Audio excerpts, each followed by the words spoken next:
Hello students, तो आज start करेंगे अपना नेक्स्ट टॉपिक जिसका नाम है क्विकसॉर्ट। क्विकसॉर्ट जो हमारी एल्गोरिथम है वो हमारी डिवाइड एंड कॉन्कर अप्रोच पर बेस्ड होती है। डिवाइड एंड कॉन्कर अप्रोच की बात हम पहले कर चुके हैं जब हमने मर्ज सॉर्ट को स्टडी किया था। फिर भी मैं इसका एक आपको बेसिक इंट्रोडक्शन दे देता हूँ कि जो हमारी डिवाइड एंड कॉन्कर अप्रोच होती है उसमें हमारी बेसिकली 3 स्टेप्स होते हैं। एक हमारा होता है डिवाइड स्टेप, सेकेंड स्टेप जो उसमें हमारा होता है उसका नाम हमारा है कॉन्कर स्टेप, और जो थर्ड स्टेप हमारा होता है उसका नाम है कंबाइन स्टेप। तो जो डिवाइड स्टेप हमारा होता है इसमें हम ये देखते हैं कि हमें अपनी प्रॉब्लम को डिवाइड किस जगह से करना है। जैसे जब आपने मर्ज सॉर्ट को पढ़ा था तो उसमें हमारा जो लोअर बाउंड था P था, अपर बाउंड R था, तो हमने फिर एक मिड पॉइंट निकाला था जिसको हमने कहा था कि take the floor value of P plus R/2। तो वो हमारा एक मिड पॉइंट था, यानी कि वो हमारा डिवाइड स्टेप था। कुछ उसी तरह का काम हम अपनी इस क्विकसॉर्ट एल्गोरिथम में भी करेंगे। तो अपनी ओरिजिनल प्रॉब्लम को हम किस किस पॉइंट से डिवाइड कर रहे हैं वो जो हमें बताता है वो हमारा डिवाइड स्टेप होता है। उसके बाद जो सेकंड स्टेप है वो हमारा कॉन्कर स्टेप होता है, जो बेसिकली हमारा रिकर्जन से रिलेटेड होता है। रिकर्जन का मतलब ये हो गया कि जब आपने अपनी ओरिजिनल प्रॉब्लम को कुछ सब प्रॉब्लम्स में डिवाइड किया तो वही प्रोसेस जो आपने ओरिजिनल प्रॉब्लम पर अप्लाई किया था वही प्रोसेस आप अपनी सब प्रॉब्लम्स पर अप्लाई करते हैं, और आप इस तरीके से ये अप्लाई करते चले जाते हैं अपने सब प्रॉब्लम्स पर जब तक कि आपको सब प्रॉब्लम्स का कांस्टेंट साइज नहीं मिल जाता। और कंबाइन स्टेप हमारा क्या होता है कि अगर आपने अपनी ओरिजिनल प्रॉब्लम को सब प्रॉब्लम्स में ब्रेक किया है तो फिर आपने हर एक सब प्रॉब्लम्स के अलग अलग सॉल्यूशंस निकाले होंगे। फिर कंबाइन स्टेप में आप क्या करते हैं कि उन सारे सॉल्यूशंस को कंबाइन करते हैं to form the solution of the original problem. तो इस तरीके से हमारे 3 स्टेप्स होते हैं। अब जब हम क्विकसॉर्ट की बात कर रहे हैं तो सबसे पहले अब हम ये देखेंगे कि डिवाइड स्टेप हमारा किस तरीके से चलेगा, कोई कॉन्कर स्टेप यानी कि जो रिकर्जन है वो कैसे चलेगा, कितने सब प्रॉब्लम्स बनेंगी, और क्या इसमें क्विकसॉर्ट में हमारी कोई कंबाइनिंग होती है क्या। तो एक मेन डिफरेंस मर्ज सॉर्ट और क्विकसॉर्ट में ये है कि मर्ज सॉर्ट में आपने एक्चुअली में प्रॉब्लम को डिवाइड किया था इनटू सेपरेट सब प्रॉब्लम्स, बट यहां पर आप क्या करेंगे क्विकसॉर्ट में कि आप सब प्रॉब्लम्स तो बनाएंगे लेकिन आप उनको सेपरेट नहीं करेंगे। हम ये कहेंगे कि जो हमारी ओरिजिनल प्रॉब्लम है उस ओरिजिनल प्रॉब्लम के अंदर ही हम अपने एलिमेंट्स को थोड़ा सा रीअरेंज करेंगे, और रीअरेंज इस तरीके से कर देंगे कि जो हमारी 2 सब प्रॉब्लम्स बनेंगी हम उनको इजीली कैटेगराइज कर सकते हैं कि हाँ देखिए इस सब प्रॉब्लम में अरेंजमेंट एलिमेंट्स का ऐसा है और दूसरे सब प्रॉब्लम में हमारे पास अरेंजमेंट ऐसा है। तो इसको आप इस तरीके से समझिए।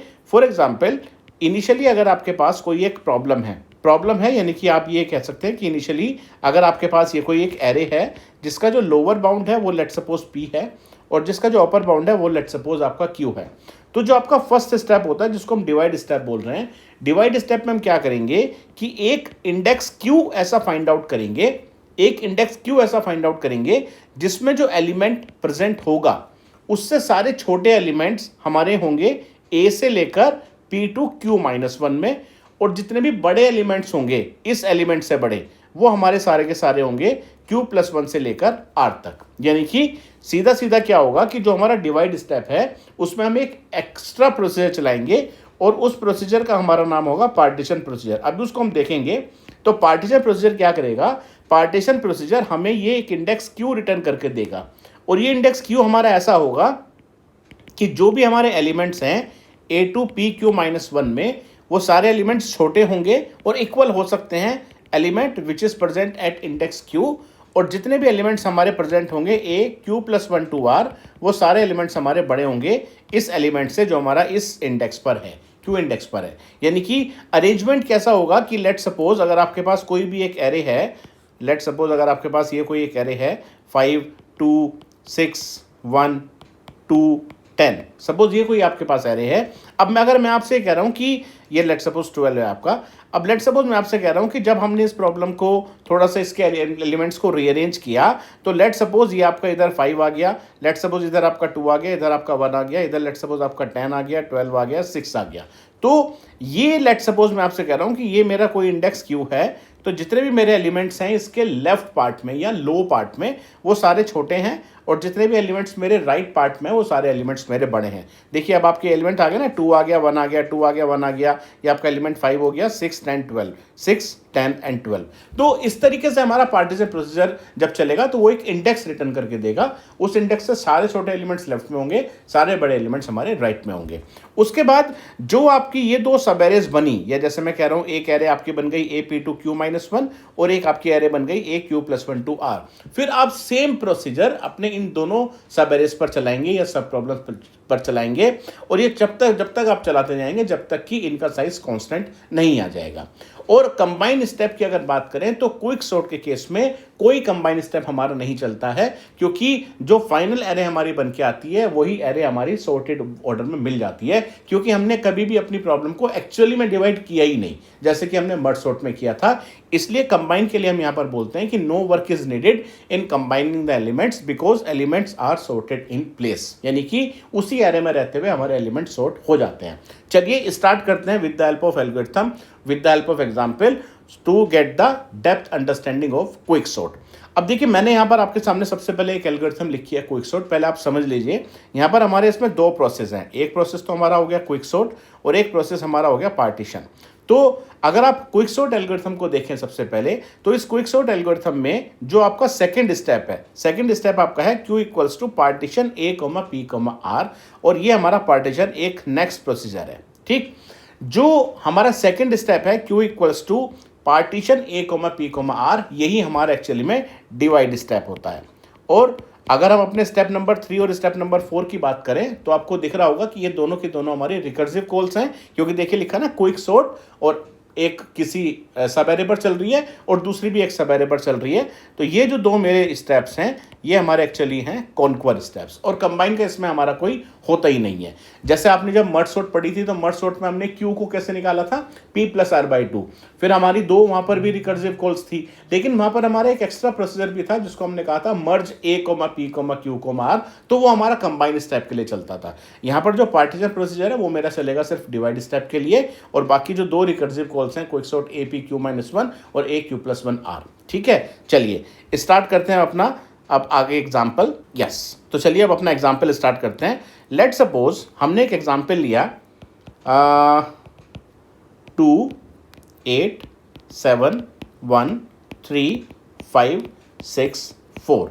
अब देखिए हमने स्टार्टिंग में कन्वेंशंस का डिस्कशन किया था कि एल्गोरिथम को आप किस तरीके से देखते हैं। तो अगर आपने वो कन्वेंशंस अभी नहीं देखे हैं तो मैं आपको फिर से एक बार बता देता हूँ कि इस एल्गोरिथम में जो क्विक सॉर्ट आपके एल्गोरिथम है इसमें हमारे ये तीन इनपुट्स आपको दे रखे हैं a, p, r। तो a हमारी एरे है, p हमारा लोअर बाउंड है एरे का, और r हमारा अपर बाउंड है एरे का। तो अगर इस एग्जांपल की बात करें तो जो लोअर बाउंड आपका हो गया एरे का वो आपका हो गया 1, और जो आपका अपर बाउंड हो गया वो आपका हो गया 8। तो हम यहाँ पर लिख लेते हैं लेट सपोज p और r, तो p की वैल्यू हमारी हो गई 1 और r की वैल्यू लेट सपोज हमारी हो गई 8। अब देखिए स्टार्ट करते हैं। उसके बाद इसने कहा कि पहले स्टेप में if p less than r, तो कन्वेंशन यहाँ पर क्या है कि हम सबसे पहले कंडीशन चेक कर रहे हैं कि if p less than r, अगर ये कंडीशन आपकी ट्रू मिलती है तभी आप ये स्टेप नंबर 2 3 4 एग्जीक्यूट करेंगे, अदरवाइज ये आपके एग्जीक्यूट नहीं होंगे, क्योंकि ये तीनों स्टेप्स आपके इफ क्लोज के अंदर लिखे हैं, इसलिए एक थोड़ा सा स्पेस भी वहां पर दे रखा है, एक ब्लॉक बना रखा है।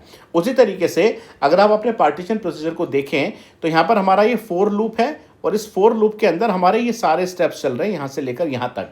और अगर आप अपने इस इफ क्लोज की बात करते हैं तो इफ क्लोज में भी आपका क्या हो रहा है कि अगर ये कंडीशन आपको ट्रू मिलते हैं तभी आप अपने स्टेप नंबर 5 और स्टेप नंबर 6 को एग्जीक्यूट करेंगे। इसलिए जब भी हम अपने एल्गोरिथम को देखें तो हम सबसे पहले ये आइडेंटिफाई कर लें कि हमारा ब्लॉक स्ट्रक्चर किस तरीके से है, किस तरीके से हमारा फॉर लूप लिखा हुआ है, किस तरीके से हमारा व्हाइल लूप लिखा हुआ है। अब जो आपका पहला स्टेप है इसमें लिखा है if p less than r। अब अगर आप अपना एग्जांपल देखें तो p की वैल्यू 1 है और r की वैल्यू 8 है, तो 1 लेस देन 8 एक कंडीशन हमारी ट्रू हो गई। कंडीशन ट्रू हो गई तो हमारे step number 2nd, 3rd and 4th तीनों स्टेप्स चलेंगे। पहले हम अपना सेकंड स्टेप चलाते हैं। जब आपने अपना सेकंड स्टेप चलाया तो q equals to partition a p r, यानी कि एक सेपरेट प्रोसेस चल रहा है मेरा जिसको हम कह रहे हैं पार्टीशन, और उसमें हमने पैरामीटर्स a, p, r पास कर दिए। ठीक है, पार्टीशन प्रोसीजर को अपना आप एग्जीक्यूट करते हैं तो p की वैल्यू और r की वैल्यू आपने क्विक सॉर्ट प्रोसीजर से पास की है यहाँ पर, तो p की वैल्यू 1 आ गई आपके पास और r की वैल्यू 8 ही आ गई। अब जो इसमें x है, x हमारा होता है पाइवेट एलिमेंट। x को हम क्या बोलते हैं, ये हमारा बेसिकली होता है पाइवेट एलिमेंट। और फाइनली जिस इंडेक्स पर आपका ये पाइवेट एलिमेंट आएगा वही इंडेक्स आप रिटर्न करते हैं इस पार्टीशन प्रोसीजर से। तो x is the pivot element. x पे उसने सबसे पहले क्या बोला, x पे उसने बोला x equals to a of r, means जो एलिमेंट r इंडेक्स पर है इस एरे में वो हम पाइवट एलिमेंट एज्यूम कर लेते हैं। आप कोई भी एलिमेंट पाइवट एलिमेंट एज्यूम कर सकते हैं।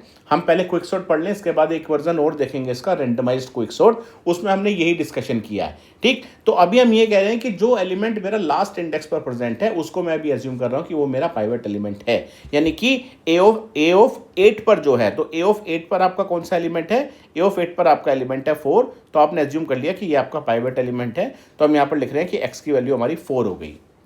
क्लियर है बिल्कुल? अगर आपको डाउट है तो एक बार फिर से सुन लीजिए इसको, मैंने क्या क्या बोला। उसके बाद फिर इसने बोला i equals to p minus 1, यानी कि i उसने एक वेरिएबल लिया और इनिशियली उसने बोला p माइनस 1, तो p की वैल्यू आपकी 1 है तो 1 माइनस 1, तो i आपका हो गया 0। उसके बाद फिर हमने एक लूप एग्जीक्यूट किया for j equals to p to r minus 1, तो p की वैल्यू आपकी क्या है, इनिशियली 1 है और r माइनस 1 कितना हो गया आपका 8 माइनस 1 यानी कि 7। तो ये लूप चलेगा 1 2 3 4 5 6 7, 1 to 7 आपका लूप चलेगा। सबसे पहले हमने j की वैल्यू इसमें 1 ली।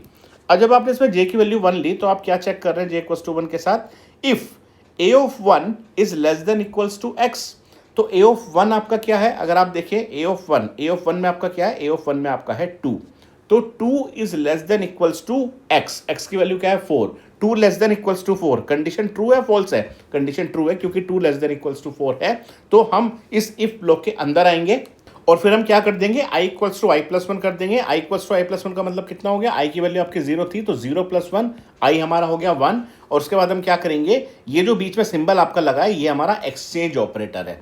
तो एक्सचेंज ऑपरेटर क्या कह रहा है, यानी कि exchange a of i with a of j, यानी कि इन दोनों वैल्यूज का आप एक्सचेंज कर दो। यही हमने स्टार्टिंग में बात की थी कि हम यहाँ पर एलिमेंट्स को रीअरेंज करते हैं। तो रीअरेंजिंग कैसे हो रही है कि हम एलिमेंट्स को एक्सचेंज यहाँ पर कर रहे हैं। तो a ऑफ i को a ऑफ j से एक्सचेंज कर रहे हैं, यानी कि a ऑफ 1 को a ऑफ 1 से ही एक्सचेंज कर रहे हैं, तो एरे हमारी सेम रहेगी। इसका मतलब आपने क्या किया कि a ऑफ 1 को a ऑफ 1 से एक्सचेंज कर दिया, तो एरे हमारी सेम रही। तो फिर भी मैं आपकी एरे दोबारा बना दे रहा हूँ कि 2 8 7 1 3 5 6 एंड 4, ये हमारी एरे बन गई after executing loop for j equals to 1। ठीक है, अब आपका क्या होगा, j की वैल्यू आपकी 2 होगी। जब आपकी j की वैल्यू 2 हुई तो आपने फिर चेक किया if a of 2 is less than equals to x, तो a ऑफ 2 में आपका क्या है, a ऑफ 2 में आपका है 8, a ऑफ 2 में आपका 8 है, 8 is less than equals to 4 क्योंकि x की वैल्यू 4 है। अब यहाँ पर आपकी कंडीशन फॉल्स हो गई, तो 8 less than equals to 4 condition जब आपकी ये फॉल्स हो गई तो अब क्या होगा, ना तो आपका स्टेप नंबर 3 एग्जीक्यूट होगा,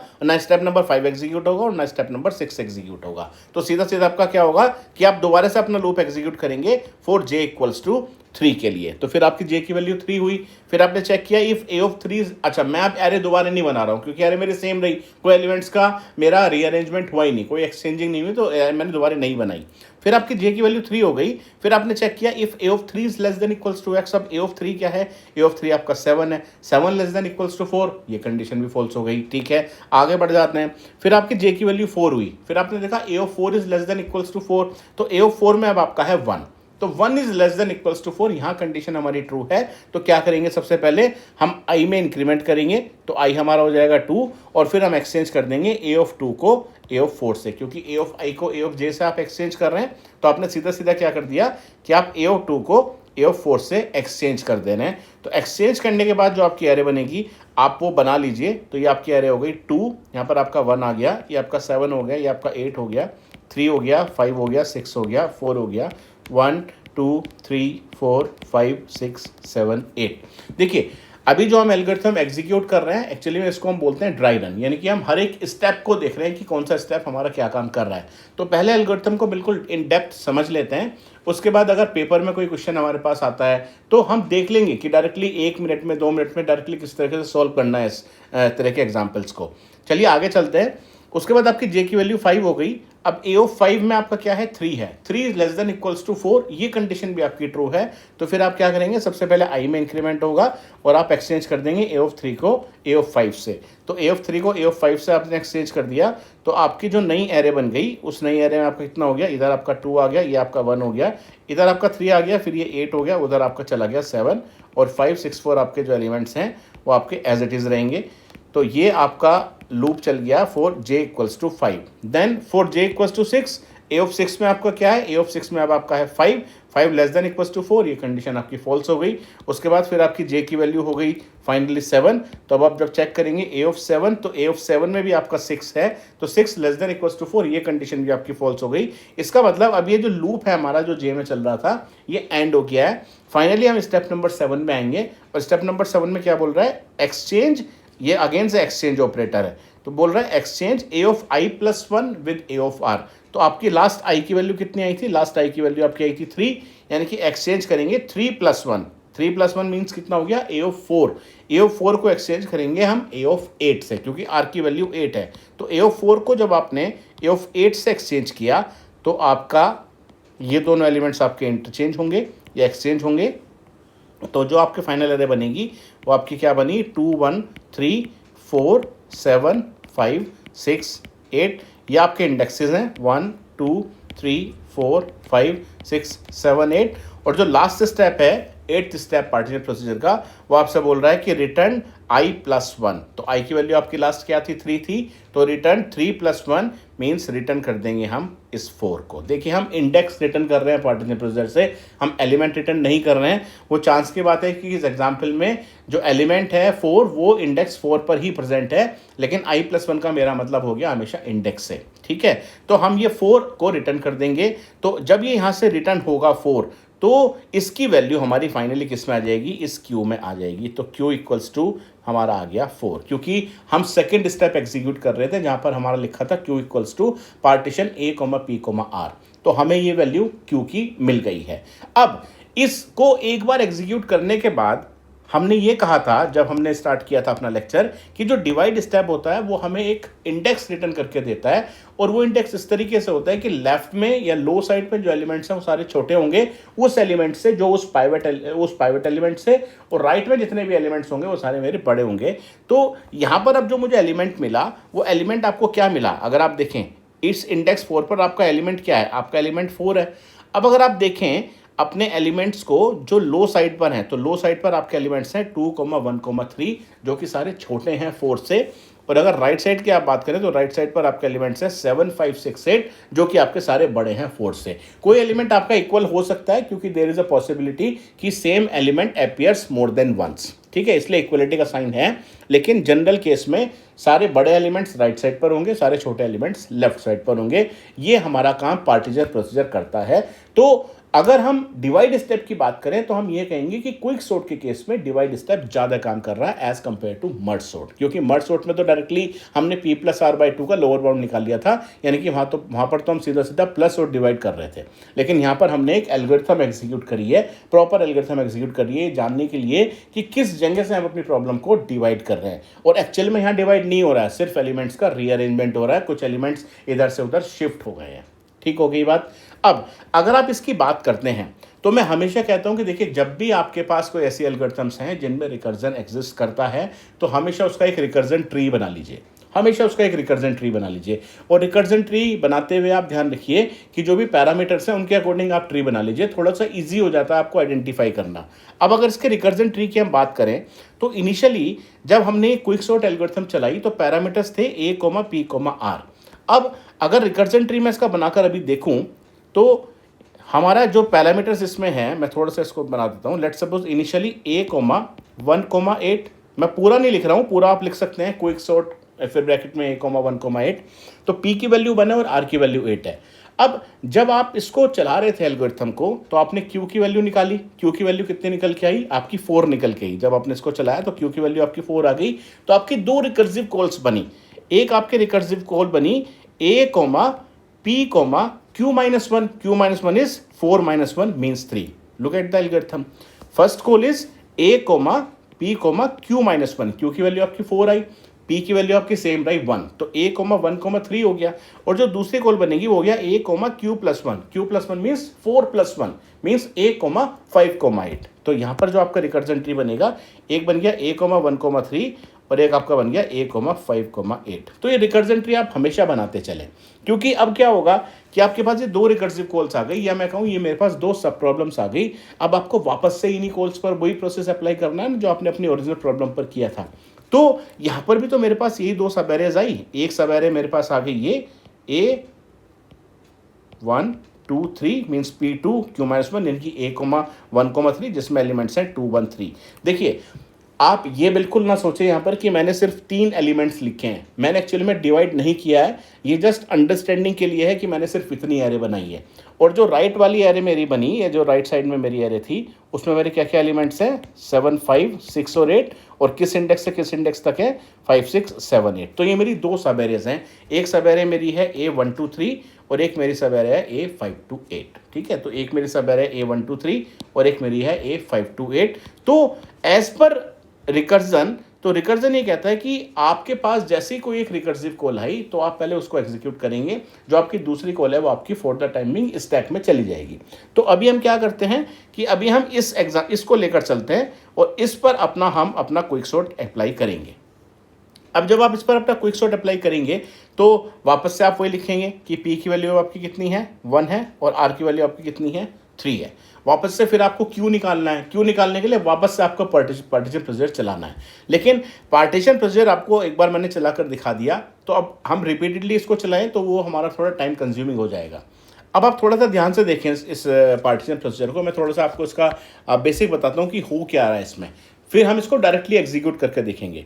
सबसे पहले स्टेप में तो हमने x को एज्यूम कर लिया कि जो लास्ट इंडेक्स पर मेरा एलिमेंट है वो मेरा पाइवट एलिमेंट है।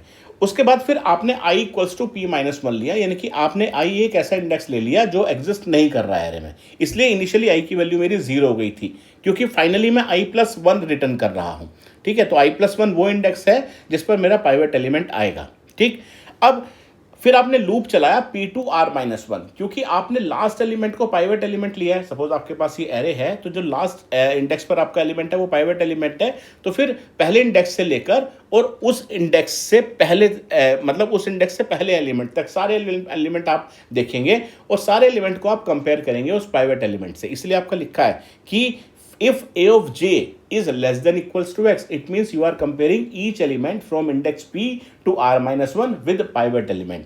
अगर आपको किसी भी मोमेंट पर वो जो एलिमेंट है उस jth इंडेक्स पर अगर वो छोटा है तो आप i में इंक्रीमेंट करते हैं और फिर आप उसको a of i को a of j से एक्सचेंज कर देते हैं। ये आप करते जा रहे हैं और फाइनली जब ये लूप आपका खत्म होगा तो आप i+1 को a of r से एक्सचेंज कर देते हैं और i+1 को रिटर्न करते हैं। अब इसको अगर आपको डायरेक्टली देखना है तो मैं आपसे ये कहता हूं कि आपको करना क्या है कि इनिशियली आपके पास ये एरे थी 28713564। देखिए मैं आपको डायरेक्टली बताता हूं कैसे आप करेंगे।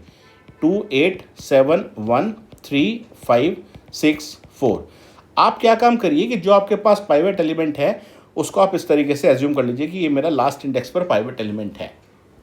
अब आपको क्या करना है, आप पहले इंडेक्स से लेकर और r-1 इंडेक्स था हर एक एलिमेंट को कंपेयर करेंगे। अब आपको पहला एलिमेंट मिला 2, आपने 2 को कंपेयर किया 4 से, तो जो आपका 2 है वो तो 4 से छोटा है, हाँ छोटा है। अब आप ये देखेंगे कि क्या अभी तक आपको कोई बड़े एलिमेंट्स मिले हैं, क्या अभी तक आपको कोई बड़े एलिमेंट्स मिले हैं। बड़े एलिमेंट्स का मेरा मतलब है कि क्या अभी तक आपको कुछ ऐसे एलिमेंट्स मिले हैं जो कि पाइवट एलिमेंट से बड़े हैं। अगर नहीं मिले हैं तो कुछ मत करो, आगे बढ़ जाओ। ठीक है, 2 मुझे पहले मिला था लेकिन जब तक बड़े एलिमेंट्स नहीं मिले थे तो मैं आगे बढ़ जाऊंगा। उसके बाद मुझे नेक्स्ट एलिमेंट मिला आपका 8। अब 8 मेरा बड़ा एलिमेंट है, कुछ मत करो, बस 8 आपको बड़ा एलिमेंट मिला तो सीधा सीधा इसको एक एरिया में बाइंड कर दो, मतलब एक शेडेड एरिया बना दो, उसके अंदर आप इसको लिखते चले जाओ, आगे बढ़ जाओ। फिर आपको 7 मिला, 7 फिर आपका एक बड़ा एलिमेंट है 4 से, आप फिर उसको एक शेडेड एरिया में बाइंड कर दो, शेडेड एरिया में कवर करते जाओ जैसे जैसे आपको बड़े एलिमेंट्स मिलेंगे। क्योंकि मैं क्या करूंगा, जितने बड़े एलिमेंट मिल रहे हैं ना उनके ऊपर एक कवर करता जा रहा हूं और फाइनली क्या करूंगा, सबको उठा के उस 4 के बाद पुश कर दूंगा। उसके बाद फिर आपको नेक्स्ट मिला 1। अब 1 आपका छोटा है इस 4 से। अब मैं क्या करूंगा, मैं देखूंगा कि क्या मुझे अब तक कुछ बड़े एलिमेंट्स मिले हैं। हाँ, अब तक मुझे बड़े एलिमेंट्स मिल चुके हैं। तो जितने बड़े एलिमेंट्स आपको अब तक मिले हैं उन बड़े एलिमेंट्स में से आप इस 1 को एक्सचेंज कर देंगे लेफ्ट मोस्ट एलिमेंट से। जितने बड़े एलिमेंट्स आपको अब तक मिले हैं उनमें लेफ्ट मोस्ट एलिमेंट देखो और 1 को उससे आप एक्सचेंज कर दो। यही आपने अपने एल्गोरिथम में किया था। तो आप क्या कर दो, सीधा सीधा इस 1 को एक्सचेंज कर दो 8 से। अगर आप यहाँ पर देखें तो यहाँ पर भी आपने यही काम किया था कि 1 को 8 से एक्सचेंज किया था। और जब आप एक्सचेंज के बाद जो आपका ये एरे बनेगी, ये आपकी एरे बन गई 2 1 7 8 2 1 7 8 3 5 6 एंड 4। जो बड़े एलिमेंट्स हैं उनको एज इट इज़ रखो आप शेडेड एरिया में। फिर आप आगे बढ़े, फिर आपको मिला 3 आपका अगेन छोटा है 4 से। फिर आप क्या करिए, उस थ्री एलिमेंट को एक्सचेंज कर दीजिए बड़े एलिमेंट्स के लेफ्ट मोस्ट एलिमेंट से। देखिए आपने यहाँ पर भी यही किया था। जब आपने इसको एक्सचेंज किया तो आपको क्या मिल गया, ये आपको मिल गया 2 1 3 8 7 5 6 4। अब जो आपके बड़े एलिमेंट्स थे उनको आप ऐसे रखिए 8 और 7। फिर आपको नेक्स्ट एलिमेंट मिला 5, बड़ा है, शेडेड एरिया में डाल दो। फिर आपको नेक्स्ट एलिमेंट मिला 6, बड़ा है, शेडेड एरिया में डाल दो। सारे एलिमेंट्स का आपने कंपैरिजन कर लिया। जब ये कंपैरिजन खत्म हो जाएगा, फाइनली आप क्या काम करो, जो आपका पाइवट एलिमेंट है उसको आप इंटरचेंज कर दो left most element of the shaded area, यानी कि लेफ्ट मोस्ट एलिमेंट से आप इसको एक्सचेंज कर देंगे। तो आपकी जो फाइनल एरे मिली वो आपकी क्या मिल गई, 2 1 3 4 7 5 6 एंड 8। और फाइनली जो आपका पाइवट एलिमेंट है, पाइवट एलिमेंट आपका कहाँ पर है, ये 4 है। तो इसके लेफ्ट पर ये आपकी जो एरे है देखिए बिल्कुल सिमिलर आ गई, यानी कि लेफ्ट पर सारे छोटे हैं, राइट पर सारे बड़े हैं। तो अगर आपको डायरेक्टली करना है तो आप इस तरीके से कर सकते हैं। अब देखिए जो हमारी ये एरे थी 2 1 3, इसमें हम क्या एज्यूम करेंगे, हम इसमें एज्यूम करेंगे कि जो 3 है वो हमारा पाइवट एलिमेंट है। बिल्कुल सही बात है, ध्यान से समझिएगा। अब ये 3 मेरा पाइवट एलिमेंट है। तो सबसे पहले मैंने कंपेयर किया, दो एलिमेंट्स का कंपैरिजन होना, सबसे पहले मैं 2 को कंपेयर करूंगा 3 से। तो 2 मेरा छोटा है 3 से। अब जैसे छोटा एलिमेंट मिला सबसे पहले मैं देखूंगा कि क्या अब तक मुझे कोई बड़ा एलिमेंट मिला है। तो अब तक मुझे कोई बड़ा एलिमेंट नहीं मिला, मैं कुछ नहीं करूंगा, मैं आगे बढ़ गया। फिर मुझे नेक्स्ट एलिमेंट मिला 1, फिर मैंने देखा 1 भी मेरा छोटा है 3 से, लेकिन अब तक कोई बड़ा एलिमेंट मिला, कुछ नहीं करेंगे। अब फाइनली हम रुक जाएंगे और फाइनली हम क्या कहते हैं कि जो मेरा पाइवट एलिमेंट है उसको भी एक्सचेंज करेंगे बड़े एलिमेंट के लेफ्ट मोस्ट से, लेकिन कोई है नहीं तो कुछ नहीं करेंगे। तो फाइनली मैं क्या करूंगा, जिस इंडेक्स पर मेरा पाइवट एलिमेंट है वो इंडेक्स मेरा रिटर्न हो जाएगा, यानी कि यहाँ पर मेरा क्या रिटर्न होगा, 3 रिटर्न हो जाएगा। यानी कि अगर इसके लिए बात करें तो क्यू की वैल्यू आपकी 3 रिटर्न हो जाएगी, क्योंकि क्यू इक्वल्स टू 3 वो इंडेक्स है जिसके लेफ्ट पर सारे छोटे एलिमेंट्स हैं, जिसके राइट पर सारे बड़े एलिमेंट्स हैं। आप देख भी सकते हैं कि इंडेक्स 3 पर कौन सा एलिमेंट है, 3 से छोटे ही तो एलिमेंट्स हैं लेफ्ट पर। यानी कि यहाँ पर मेरी जो 2 सब एरेज बनी वो 2 सब एरेज क्या बनी, एक तो ये बन गई 2 1 और एक राइट में बनी, लेकिन राइट में एक्चुअली में कोई एक एरे एग्जिस्ट करती ही नहीं है। तो जब आपने इस एरे पर अपनी क्विकसॉर्ट एल्गोरिथम अप्लाई करी थी, तो यहाँ पर आपको जो Q की वैल्यू मिली वो आपकी मिली 3, और जब आपको 3 मिली तो आपकी 2 सब एरेज बनी A, P, Q -1। Q -1 means 3 -1 means 2, और दूसरी आपको मिली A, Q +1। Q +1 means 3 + 1 means 4, R। ध्यान से देखिएगा, ये आपकी सब एरे बनी A, 4, 3, क्योंकि हम क्या लिखते हैं दूसरे सब एरे, A, Q +1, R, ये तो लिखते हैं। Q की वैल्यू आपकी 3 आई, तो 3 + 1 कितना हो गया आपका 4, और R की वैल्यू तो आपकी 3 पहले से ही थी, क्योंकि आपका ये था ना, P की वैल्यू 1 थी और R की वैल्यू आपकी 3 थी। अब अगर आप इस एरे को देखें तो इसमें आपका क्या है, जो आपकी दूसरी सब एरे है ये तो एग्जिस्ट ही नहीं करती है ना, क्योंकि इंडेक्स ये 4 आ गया आपका, ये इंडेक्स आपका 4 आ गया और लास्ट इंडेक्स आपका 3 आ गया। ऐसी तो एरे पॉसिबल है ही नहीं जिसका लोअर बाउंड मेरा बड़ा हो जाए अपर बाउंड से। तो खैर चलिए अभी बात नहीं कर रहे हैं, अभी हम आगे बढ़ते हैं। फिर जब हम आगे बढ़े तो मेरे पास एक सब एरे ये आ गई जिसमें एलिमेंट्स हैं मेरे 2 और 1 और इंडेक्सेस हैं 1 2। ठीक है, अब जब इस एरे पर हम लेकर चलेंगे अपना, तो पाइवट एलिमेंट किसको मानेंगे, ऑब्वियसली जो लास्ट इंडेक्स है उसको पाइवट एलिमेंट एज्यूम करेंगे। अब जो आपको पहला एलिमेंट मिला वो आपको 2 मिल गया, 2 ऑलरेडी आपका बड़ा है 1 से, तो क्या डाल देंगे, शेडेड एरिया में डाल देंगे, शेडेड में डाल दिया। अब मेरे पास और एलिमेंट्स भी नहीं है कंपेयर करने के लिए, तो मैं रुक जाऊंगा और फाइनली हम क्या करते हैं कि जो पाइवट एलिमेंट है उसको एक्सचेंज कर देते हैं शेडेड एरिया के लेफ्ट मोस्ट एलिमेंट से। तो फाइनली मैं क्या करूंगा, 1 को 2 से एक्सचेंज भी कर दूंगा, तो मेरी एरे क्या बन गई, 1 और 2 बन गए, और इंडेक्सेस भी मेरे 1 2 हैं। और जो आपका पाइवट एलिमेंट है, पाइवट एलिमेंट 1 था, वो किस इंडेक्स पर आ गया, इस पर आ गया। तो जो फाइनली आपको Q की वैल्यू यहाँ से मिली, Q की वैल्यू आपको मिल गई 1। बिल्कुल सही बात हो गई, क्योंकि जो Q की वैल्यू 1 है तो 1 इंडेक्स पर जो मेरा एलिमेंट है उससे छोटे एलिमेंट्स लेफ्ट में आए और उससे बड़े एलिमेंट्स राइट में चले गए, जैसे कि 2 चला गया। तो यहाँ से आपको खैर Q की वैल्यू जब 1 मिली, तो जब आपने इसको आगे बनाया तो कितना हो गया, A, P, Q -1। Q -1 is 1 -1 means 0, और ये आपका कितना मिल गया राइट साइड पे, A, Q +1 मीन्स 2 + 2, 2, क्योंकि Q की वैल्यू 1 है तो 1 + 1 इज 2 एंड R की वैल्यू मेरी 2 है। अब जब आपने इस पर चलाया नेक्स्ट A, 1, 0 पर, अब आप इस वाली एल्गोरिथम पर चलाएंगे ना, इस वाली सब एरे पर चलाएंगे ना अपनी एल्गोरिथम A, 1, 0, तो अब देखो यहाँ पर जब आप चेक करोगे जो पहली कंडीशन है इफ़ P R, ये कंडीशन आपकी फॉल्स हो जाएगी, क्योंकि P की वैल्यू 1 हो गई और R की वैल्यू 0 है। लोअर बाउंड, ये क्विक सॉर्ट आप तब तक चलाएंगे जब तक आपका लोअर बाउंड छोटा होगा अपर बाउंड से। ये कंडीशन आपको यही बता रही है, यानी कि मेरे पास एक ऐसे सब एरे होने चाहिए जिसमें कि कुछ एलिमेंट्स तो हों, ठीक है, मतलब एक से ज्यादा एलिमेंट्स हों। अगर सिंगल एलिमेंट है तो भी चलाने का कोई फायदा है नहीं, इसलिए इक्वलिटी का साइन नहीं आया है। P must be less than R होना चाहिए, क्योंकि अगर सिंगल एलिमेंट है तो फिर तो वो एक ही एलिमेंट है, वो तो आप अपने आप में सॉर्टेड ही है, ठीक। अब जब आप यहां पर आए a,1,0 पर, तो आगे नहीं चलेगा क्योंकि P less than R condition false हो गई। फिर आप इस पर आए 2,2 पर, ये भी नहीं चलेगा क्योंकि P की वैल्यू 2 है, R की वैल्यू 2 है, इक्वल है, लेस देन नहीं है, ये नहीं चलेगा। 4,3 ये भी नहीं चलेगा, P की वैल्यू 4 है, R की वैल्यू 3 है।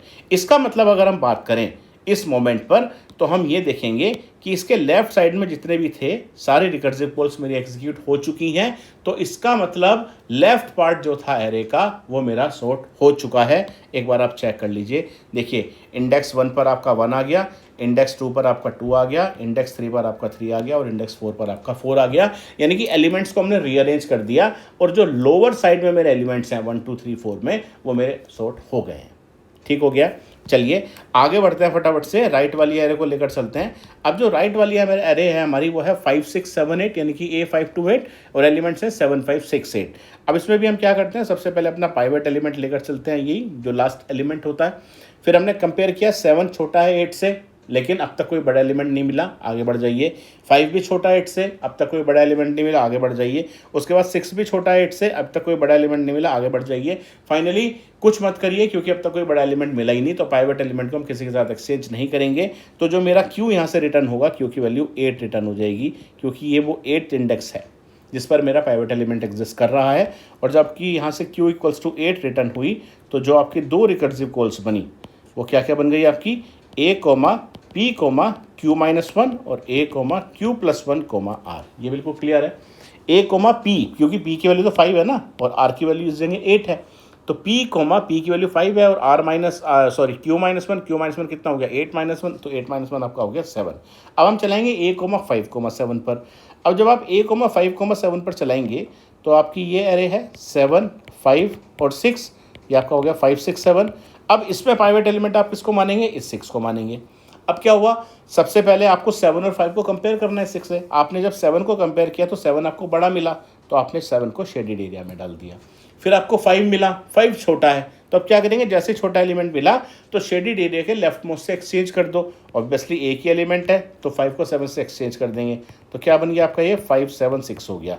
उसके बाद अब अगर आप अपना देखें तो जो आपको दो एलिमेंट्स कंपेयर करने थे पाइवट एलिमेंट से, वो आपके कंपेयर हो चुके हैं। फाइनली आप क्या करेंगे कि जो आपका पाइवट एलिमेंट है, उस पाइवट एलिमेंट को भी आप अपने शेडेड एरिया के लेफ्ट मोस्ट से एक्सचेंज कर देंगे और ये आपका कितना मिल जाएगा, ये आपका आ जाएगा 5 6 7। इंडेक्सेस भी हमारे कितने हो गए, इंडेक्सेस भी हमारे हो गए 5 6 7, और जिस इंडेक्स पर मेरा पाइवट एलिमेंट है 6, वो मेरा रिटर्न हो जाएगा। यानी कि क्यू की वैल्यू आपको यहाँ से मिल गई 6। तो जब आपकी क्यू की वैल्यू 6 यहाँ पर मिली तो आपका कितना हो गया, ये A, P, Q-1 means A, 5, 5 और A, Q+1 मीन्स A, 7, 7। ठीक।